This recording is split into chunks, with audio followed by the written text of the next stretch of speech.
I want to start by telling you about the most important building in the world. It's not the White House. It's not the Pentagon. It's not even the Federal Reserve. It's a semiconductor fabrication plant in Taiwan. And if you understand why this one factory matters more than any military base or financial institution on Earth, you understand the central tension that will define the next decade of global power.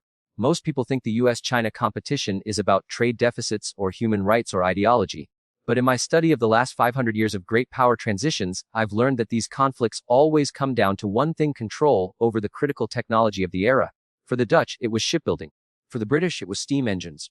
For the Americans in the 20th century, it was oil refining and later, microchips. Today, that critical technology is advanced semiconductor manufacturing. And there is exactly owning company on planet Earth that can produce the most sophisticated chips at scale. Taiwan Semiconductor Manufacturing Company, TSMC. Here's what most people miss. TSMC doesn't just make chips for iPhones and gaming computers. They make the chips that run AI data centers, F-35 fighter jets, missile guidance systems, satellites, and every advanced weapons platform in the American military arsenal. And here's the uncomfortable part. TSMC is located exactly 100 miles from mainland China, the same China that considers Taiwan a breakaway province, the same China that has explicitly refused to rule out taking Taiwan by force. This creates what I call the TSMC choke point, and it is the most dangerous geopolitical vulnerability in the modern world. To understand why one factory has become the pivot point of global power, you need to understand three things: the physics of chips, the economics of scale, and the geography of production. Let's start with the physics.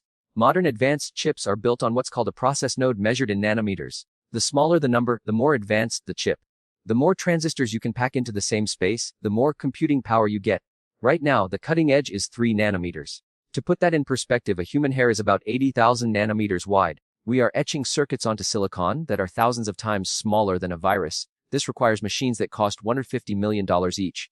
These machines, called EUV lithography systems, are made by exactly one company, ASML in the Netherlands. And TSC owns more of these machines than anyone else on Earth. This brings us to the economics. Building a cutting-edge semiconductor fab costs between $15 and $20 billion. And that's just to build it. You then need to run it 24/7 for years to recoup the investment. This creates a natural monopoly. There are only 3 companies in the world that can even attempt to manufacture at the leading edge: TSC in Taiwan, Samsung in South Korea, and Intel in the United States. But here's the critical fact: TSMC has 90% of the market for the most advanced chips. Samsung has about 8%. Intel has essentially 0.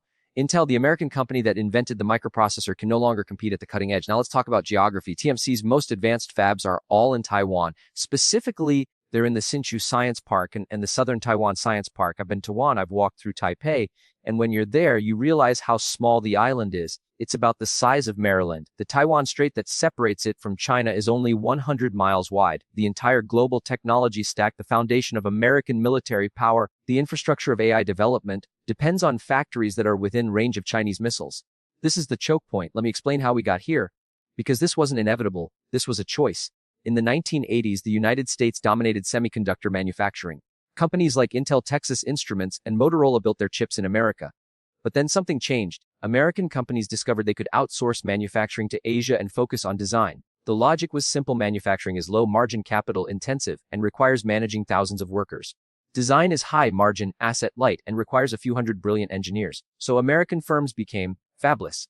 They designed the chip. They outsourced the manufacturing to foundries like TSMC. At the time, this seemed brilliant. Apple could focus on designing the A-series chips for iPhones, and NVIDIA could focus on GPU architecture for AI, and TSMC would handle the messy, expensive business of actually making the chips. This worked beautifully for 30 years. American companies got higher profit margins. TSMC became the best manufacturer in the world through relentless focus and investment. Everyone won. But then the geopolitical environment shifted. The US-China relationship, which had been defined by engagement and economic integration, turned adversarial.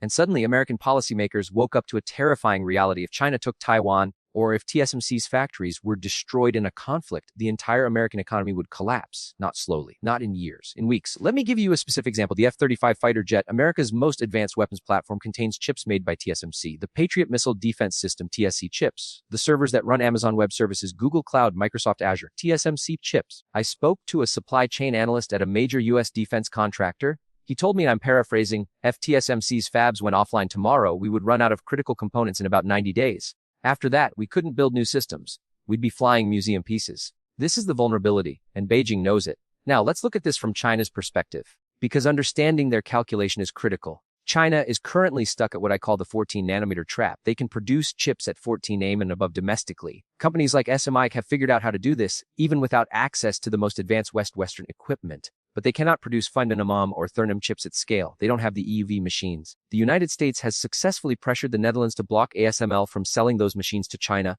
This means China is currently dependent on TSMC for advanced chips. Every AI data center Alibaba builds, every advanced smartphone Huawei wants to make requires TSMC chips or smuggling.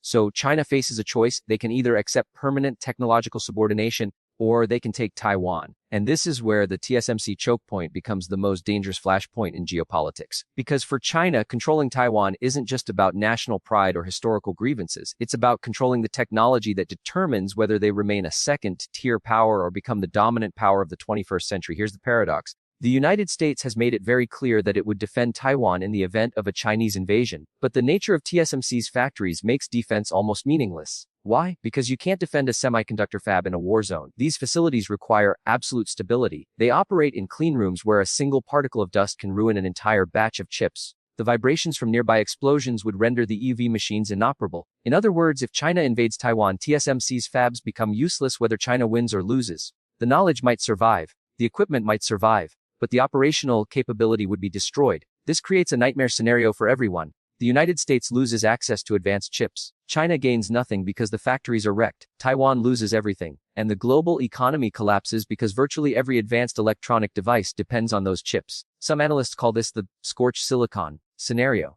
Taiwan has even discussed a policy where they would deliberately destroy TSMC's fabs if a Chinese invasion was imminent, making the prize worthless. So where does this leave us? The United States has finally woken up to the TSMC choke point, and they're trying to do something about it. The CHOKEPOINT Act, passed in 2022, allocated $52 billion to rebuild semiconductor manufacturing in America. TSMC has agreed to build fabs in Arizona. Intel is building new fabs in Ohio and Arizona. Samsung is building in Texas. But here's the problem. These fabs won't be operational until 2025 or 2026 at the earliest. And even then, they won't match the scale of TSMC's Taiwan operations for years, possibly a decade. We are in a race against time. The question is whether the United States can rebuild enough domestic capacity before the window closes. And the window is closing. China's military capabilities around Taiwan are growing every year. Their navy is now larger than the U.S. Navy by ship count. They're building amphibious assault capabilities. They're conducting increasingly aggressive military drills. The consensus among defense analysts I've spoken with is that China will have the capability to attempt an invasion sometime between 2030. Whether they choose to do so depends on factors we can't predict: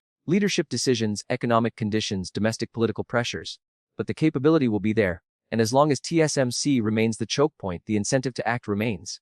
This brings us back to the big cycle. In the rise and fall of empires, there are always critical moments where geography and technology intersect to create a flashpoint. For the British, it was the Suez Canal. Control over that waterway determined who could access Middle Eastern oil and trade routes to Asia. For the Americans in the 20th century, it was the oil fields of the Middle East. Control over oil determined industrial and military power. For the 21st century, it's TSMC. Control over advanced chip manufacturing determines AI capability, military technology, and economic competitiveness. The scary part is that, unlike oil or canal routes, you can't just find alternative sources. You can't drill for chips in Alaska. The knowledge, the equipment, the expertise, and the supply chains are all concentrated in Taiwan. This is what makes the TSMC choke point different from previous flashpoints. It's a single point of failure for the entire global economy. And it sits in the most contested territory on Earth. For you as individual, this matters in several ways. First, understand that the technology in your pocket, your laptop, your car is dependent on this choke point. A conflict over Taiwan wouldn't just disrupt chip supplies, it would halt production of virtually every advanced electronic device for months or years. Second, if you work in technology, defense, automotive, or any industry that depends on advanced chips, this is your biggest supply chain risk. Companies are starting to diversify, but it's slow and expensive. Third, investment-wise, the TSMC choke point creates both risk and opportunity. TSMC's stock is essentially a bet on peace in the Taiwan Strait. American and European chip equipment companies are bets on reshoring and diversification. But the deeper lesson is about understanding where real power lies in the modern world. It's not just about who has the biggest military or the reserve currency. It's about who controls the critical nodes in the technology supply chain. And right now, that control is concentrated in a place where a single miscalculation could trigger a global catastrophe. The TSMC choke point is a reminder that in the big cycle, power is defined by what you can build, not just what you can buy. For decades, American companies optimized for profit. They outsourced manufacturing because it was cheaper. But they forgot that in great power competition, strategic independence matters more than quarterly earnings.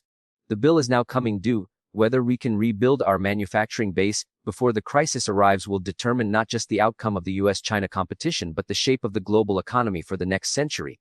If you understand the choke point, you understand why Taiwan matters more than any other geopolitical issue today. And you understand that the next decade will be defined by the race to control the technology that controls everything else. In the next episode, we'll explore the AI race and why the country that dominates artificial intelligence will dominate the 21st century in ways that make the TSMC choke point look simple. Stay curious, stay resilient, and above all, stay adaptable.